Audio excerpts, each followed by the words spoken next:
We lit live. This is WPPC Chicago. Yeah. 77.3. Your hottest digital station.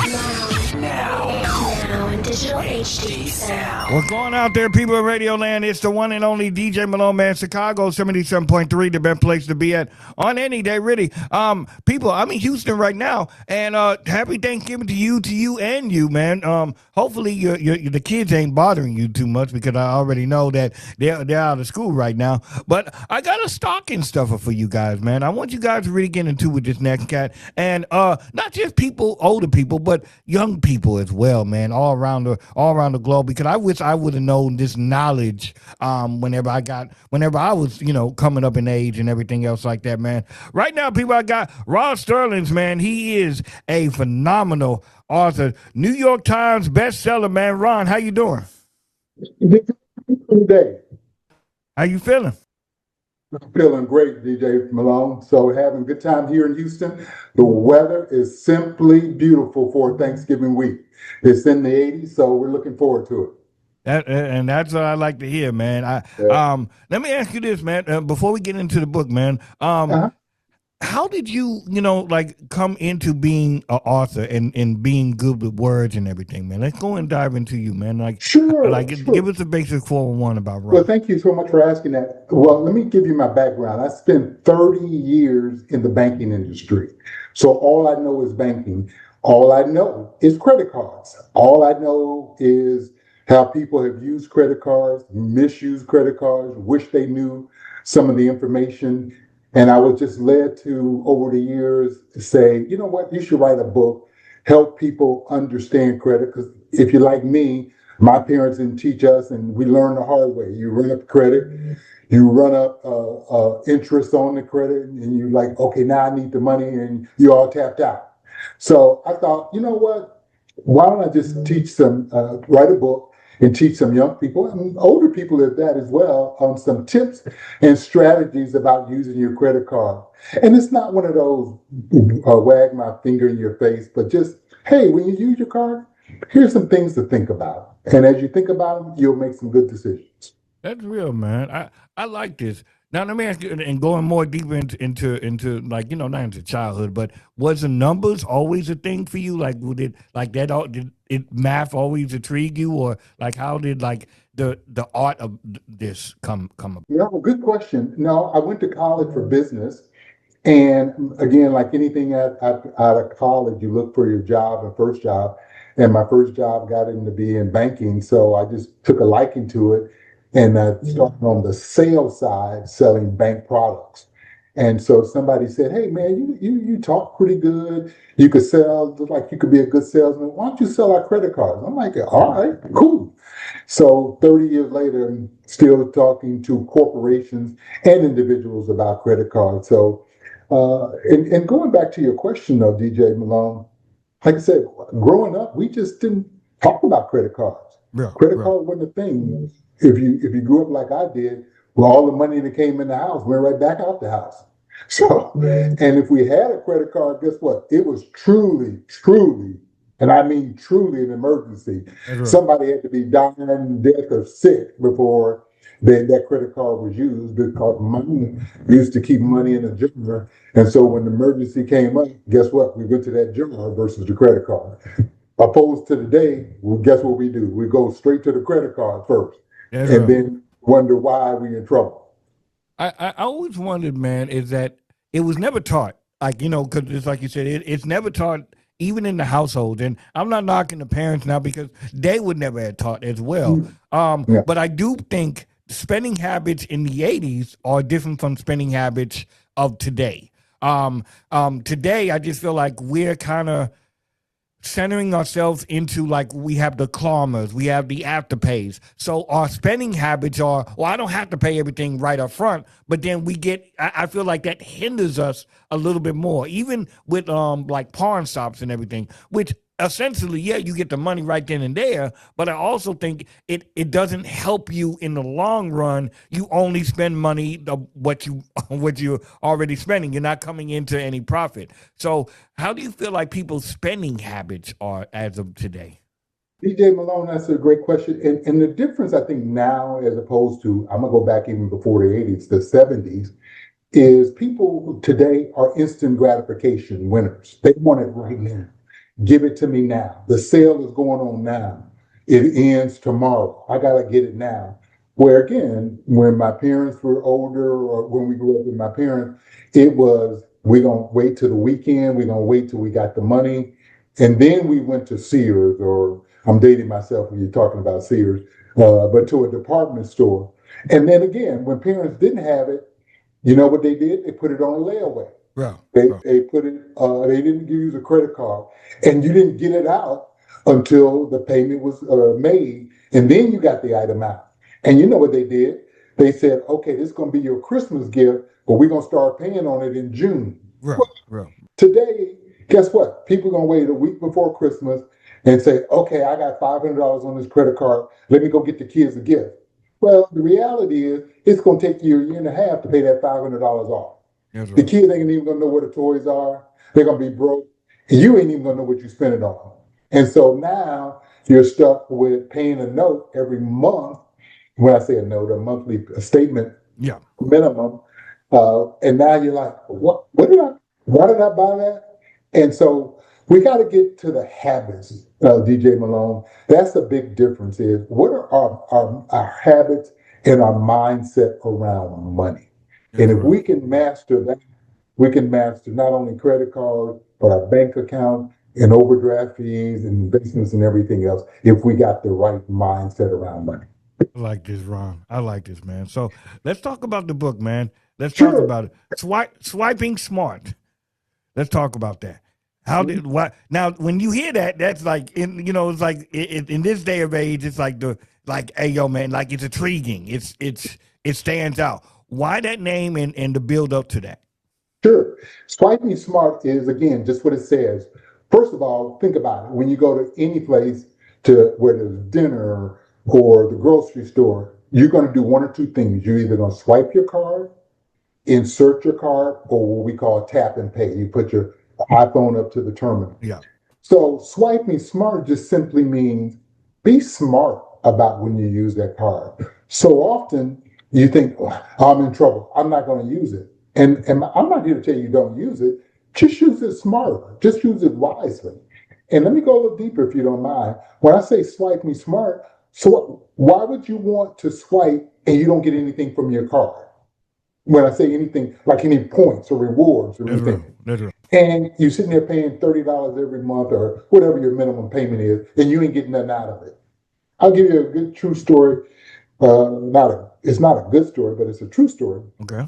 My mother died last month, so we had to bury her, of course. So I My told the family, I condolences. said, you know what? Um, Funeral home is pretty expensive. Funeral pretty expensive. I tell you what I like to do if y'all okay with it. I like to put it on my credit card instead of just writing a check or just giving them the money. Now, DJ Malone, here's the reason why. If you know anything about funerals, there's several thousands of dollars. Okay. Well, I just picked up several thousand points. I Boom. get that. Yeah. The So reward. now, and again, I'm thinking ahead. This is swiping smart, thinking smart. So next year, 2026, I plan on going on a vacation. Well, guess what? If I want to upgrade my seat to first class or get upgraded to my hotel room, guess what they're going to ask? You got any points? I'm going to raise my hand. Yeah, how many you need? Boom. Because the funeral points help me do that. So that's when I say swipe smart. What do you have in mind? Get something out of your credit card versus you paying them every month. That's real.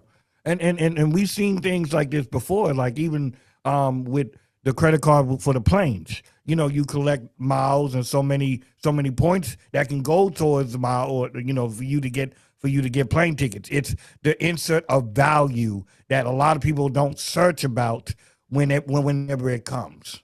Exactly. So here's something people don't even think about. Something you buy every week, right? Groceries.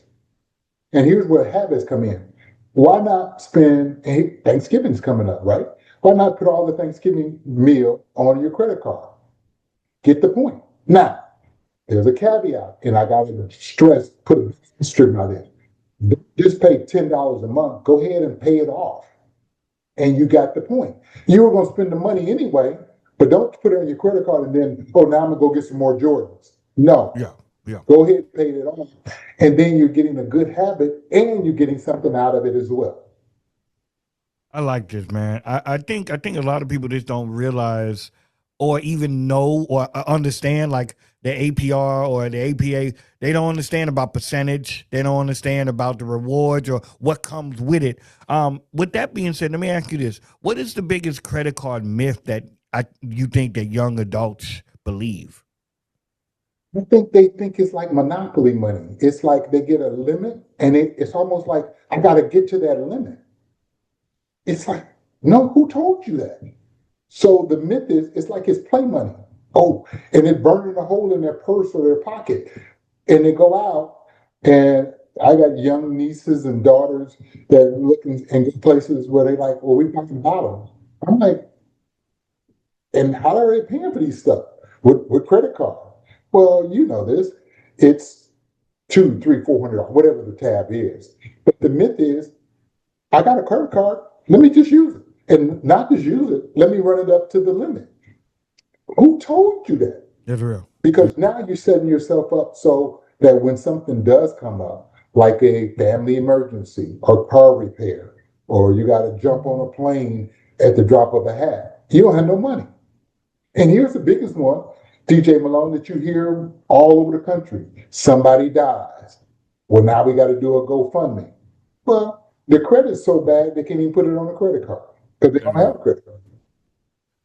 And I guess too is that my thing is I get like I'm building like this whole past 2 years I've been building my credit and making payments on it to where I'm building to where it the creditors see, oh well, it's not just he got, because there's a difference between, oh yeah, he got a lump sum of money and now he's just paying it off versus to I'm making monthly payments on time each time, and they see, okay, the behavior habit has changed. And I think people don't realize when they deal with creditors that they look at stuff like that, how long it took you to pay. They do. And a couple of things you said there that's very important, and we should dissect it a little bit. One is paying on time. So one of the things I'm a big advocate of or a proponent of is setting up auto pay. Because when you set up auto pay, you know the bill is going to get paid. How many times, and this happened to me, you're like, man, today is the whatever day it is, and I forgot to pay the bill. I had every intentions on getting it done, but I got busy, and guess what? Now I got a late fee. Number one. So auto pay. Second thing that seems to happen a lot is what you just said, paying the minimum. Well, if you pay the minimum, you're right. Creditors like that. Banks like it. And they're going to keep you into that minimum till Jesus comes. Where you got to get to the habit of, and this is going to sound really crazy, but it's true. If you're just paying $5 more a month in that payment, you could take a payment from 5 years down to 3 years just with an extra $5 or $10. And that ain't going to kill us. $5 or $10? Nobody said double up. Now, if you can, great. If you can't, 1 month you said, you know what, I don't even have the extra $5. It's cool. You paid the minimum. But don't get stuck in that habit, of paying the minimum every month. You're not going to get ahead. Yeah. And like I always go in about the car. So certain situations with, like, when you have a car note, I always tell people you want to make sure that you pay, of course, the interest and stuff, but you also want to pay. You'll be able to pay the principal, because a lot of times people don't realize, even with cars, you're essentially paying the interest monthly. You're not paying the principal until you pay the interest off, and so it's like you're just stuck in this loop. But then people have to realize sometimes it's okay to go into the spot and saying, "Oh, I got an extra $50. I want to pay this towards my principal amount." And that goes a long way. And exactly. Now go back to what I said earlier at the beginning. It's a mindset. How many times people are like, all I need to know is I need my payment $300. Well, the car dealer is smart enough. I can get you a $300 payment, but it's going to cost you 38% interest. I'm making that number up. Yeah. versus understanding, hey, what's my interest? And like you said, yeah, if it's 300, why not put another $10 with it a month, $15, $20 to pay that card note off? And then again, thinking smarter, this is not related to a credit card, but it's related to credit. Now you got a card note for 84 months, 96 months. Yeah. And you're right. You said it right, DJ Malone. The first few years, all you paying is interest. Now you're ready to get rid of the car. And they're saying, you upside down in this car. You get upside down. Yeah. Yeah. So again, it goes back to the principle I started with this conversation, understanding money, understanding what you're buying. And once you understand it, you can make informed decisions versus I bought it. I didn't know. All they told me was I got a $300 payment for my car. I'm good. And this comes with education too, man. And I guess my next question would be, why do you think credit education is so important at the young age? We know why, but why do if you're preaching this to somebody, and especially to young people, why do you think credit education is so critical at a young age? Really simple. Guess what? At a young age, and the book is regarded as for 18 to 29-year-old. Guess what they're gonna buy in the next few years? A car, a house, apartment, condo. And guess what? The first thing any of those lenders are going to look at is their credit. So if you mess up your credit card now, then yeah, you can get a house, you can get a car, but the interest is going to be through the roof. So why not understand and get your credit card under control now? So when you want to buy something down the road, like a car, a condo, or a house, your credit is good. All this ties together. So credit card and your credit ties together. And we all know, folks, and I've been there. You get ready to buy something, they're like, you can't even afford this. Not only you can't afford it, the interest is going to be so high you don't even want to do it. That's real. I mean, because and then it's like you become entrapped because now I can't get out of this because Yeah. I'm legally obligated, but at the same time I'm now in a spot where I'm in a sink or swim situation and I'm sinking, going all the way down because I can't get out, and it's just like a big loop. So It's a big spiral, and that the spiral gets into the interest, and that's why I said you got to look at that interest and saying, "Hey, can I afford this, or can I just wait?" yeah, You know, and one of the things I always literally preach about is you hear this a lot. Well, I'm gonna get a credit card. I'm gonna use my credit card for an emergency. Guess what my first question is? Please define an emergency for me, that's real. That's real. because some people think an emergency is they have a Big Friday sale after Thanksgiving. So guess what? I've been warning them Jordans that I've been warning 40% off. It's an emergency. That's real though. And it's really not an emergency. And I literally, I'm gonna use the word again, preach is saying, why not do like our parents did, put money aside so when you do need an emergency, okay, I got cash for that. I'm gonna keep my credit card and my credit intact versus buying something because it was on sale. That's real though. That's real. I think a lot of people don't realize it's the little things that go the longest ways, man.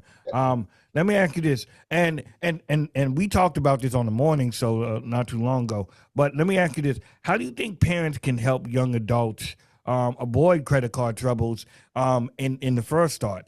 I said on the morning show, becoming a authorized user, and these are for parents who want to help their kids with their credit card situation, getting a card and putting your child as an authorized user. You're attending to build the credit for them at that young age because maybe you got it and you just, you're thinking ahead. But what other things that you think parents should be doing?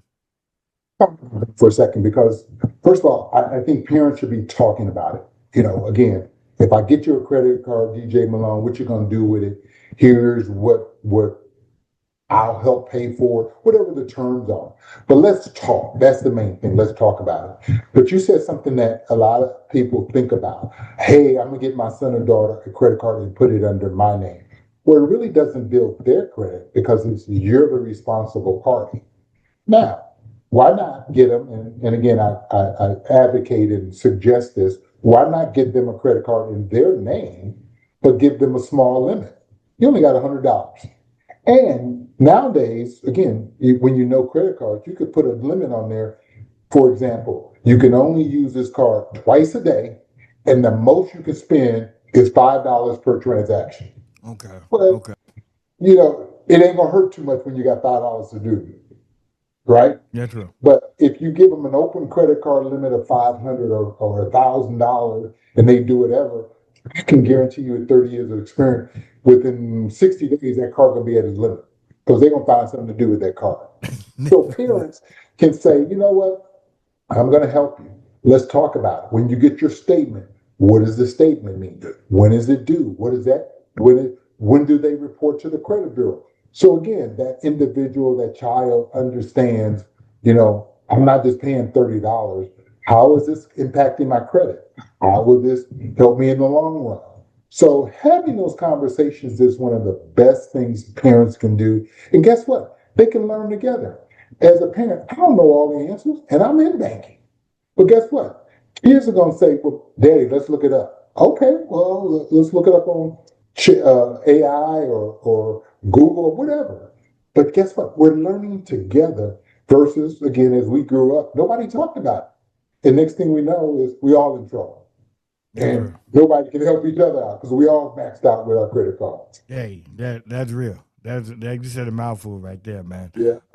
Now I think too is that what I liked about the book and everything that I think is this book is a good peace starter because we have to have those conversations like you said, and I feel like this book helps that grow. What's one of the most I wouldn't say challenging, but what is one of the when you're writing the book, what has been one of the most things where kind of like thought provoking or the most I guess it would be challenging, but what has been the most challenging part of writing the book and making it understand? Please, writing the book wasn't difficult. The challenge, honestly, DJ Malone, is, and I pray about this every day, is getting people to just say, you know what, the light bulb went off. I am going to take some of these tips, strategies, and just try them out. Because you all know this, we get good at things it's called repetitiveness, or do we repeat it? I always like to use the example when we drive. When we first started driving, we don't know nothing about driving. Nowadays, we drive on the phone in one hand, a handle in another. The reason is we kept doing it. And the challenge that I see, and that it's not the book itself, but just getting people, just try it. I ain't gonna try all these strategies, Ron. Okay, cool. Just try one. And if that works for you, try another one. But don't be 20 years old and then by the time you're 25, you're like, I haven't tried anything, now I'm in trouble. And like we all did, and I did it too, man, I wish somebody had told me about this credit card stuff. Let's avoid that. So the challenge is really just, it is just really just getting folks to have the wherewithal to step out of the box and just try a few of these strategies. What are some takeaways that you would like people to? Of course, building credit, of course, that's the main thing. But when they get the book, what are some takeaways that you would want people to read and listeners to hear about the book and understand about it? Well, two takeaways. One is obviously get the book, and it's on Amazon, and there's some tips and strategies about that. I think another takeaway, what I would say to people is, if you have a credit card, look at that credit card, understand what's on there. It's going to talk about the interest rate, how much is going toward interest, how much is going toward the principal. There's some calculations you can do, and you can do it on Google. Just say, hey, if I pay $30 a month, how long would it take me to pay this balance? So get your statement, read that statement, understand that statement. The other thing, get your credit report. And it'll tell you, hey, if I got two credit cards, which we didn't talk about, it's a term called utilization. Utilization is how much you use of that credit card. So again, you ask the question, what should they be taking away? When they get that credit report, it'll say, hey, DJ Malone got this credit card for $1,000 and he's at $800. That means you're at 80% utilization. So when you want to go buy something, other lenders, they say he don't have no money. He only got $20 spread, basically. So you want to keep that utilization industry-wise like down 30% or under, or if, even better if you can keep it 15%. So in my example of $1,000, you don't ever go over $300. And you probably sitting there like, man, well, they only wanted me to spend 300. They should have gave me 300. $1,000. Well, again, think about the future. What do you want to do? Because you're going to need that credit. And let's just, again, this is one of the things you should do, because think about it. Even if you wanted to go buy something and you needed a down payment, you didn't have all the cash, and you knew you were going to get some cash, put the credit card down, get your points, and when the cash comes in, pay it off. That's real. That's real, man. And my thing is that the habits, I think it all comes back to habits, because I just think when we get a good sum of money, or we get approved for something, we go crazy.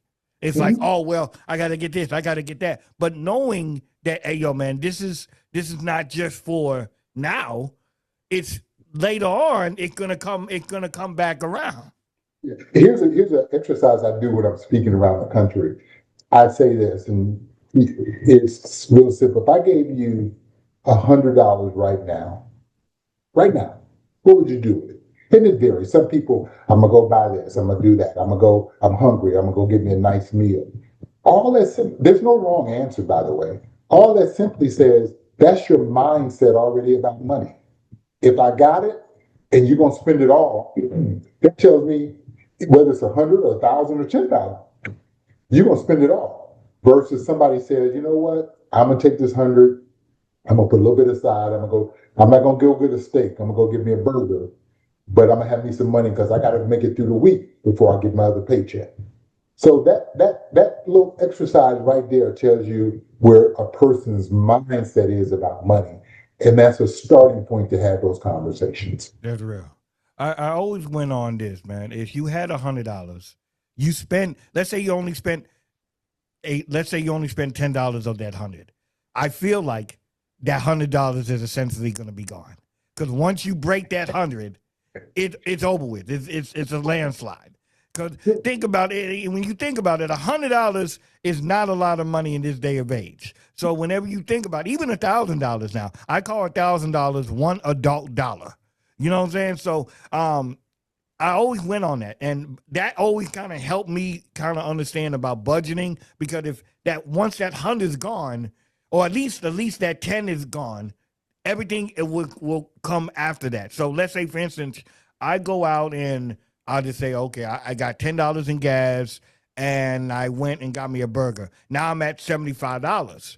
Well, when you really think about it, that $75 that you have from that 100, it's essentially gone, because it and then it's like there's no value that you get what I'm saying? Like there was nothing that helped me raise up or to achieve anything. It's just kind of just floating in there. I don't know if you get what I'm saying, but it's just like. You're getting back to what we talked about, Jay Malone, is habits. Because the mindset is when I break 100, everything's gone. By the end of the day, that 100 gonna be gone. Yeah. Because when we have it in our purse, in our wallet, we're like, that's that emergency. I ain't gonna break this. Because when I break it, it's a wrap. Yes, that's it. That's so, again, you understand exactly what you're saying, and it gets back to what's our mindset? And our mindset you just described is when I break 100, or I break a 20 or a 50, I might go use the next 50 and hide that in my wallet, because this one's gone. Exactly. It's gone. Exactly. Man. Real quick, with the book, do we have a audio book for it, or what we doing here? Working on the audio portion of the book. The book has been out since June, so what is that? A few months so far. So I'm working on the audio book, and I'm also working on a workbook where, again, some young people can do and take some exercises just to get familiar with credit cards and the terms, APR, annual percentage rate, how to calculate if I paid a little bit more. A lot of the stuff, again, now we live in a digital age. You don't have to use pen and paper.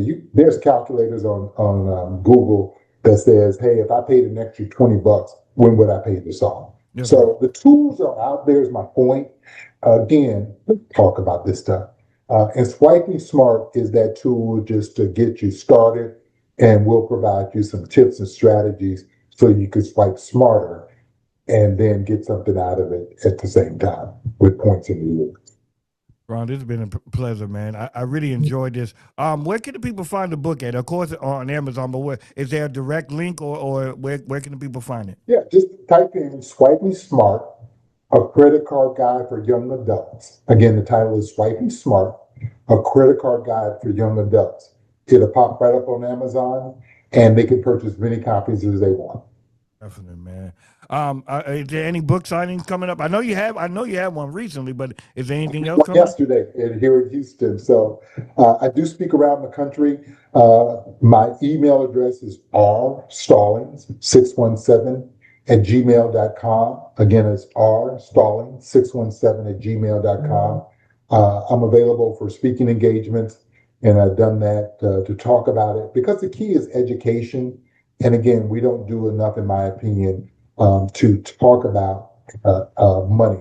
It's not really taught in school, and banks want to just say, hey, you got the money, and we want to lock you in by paying the minimum because they're going to make money on the interest. So my goal is just to say, let's be smart about it. Not to say don't use it, don't get it, but just be smart about it.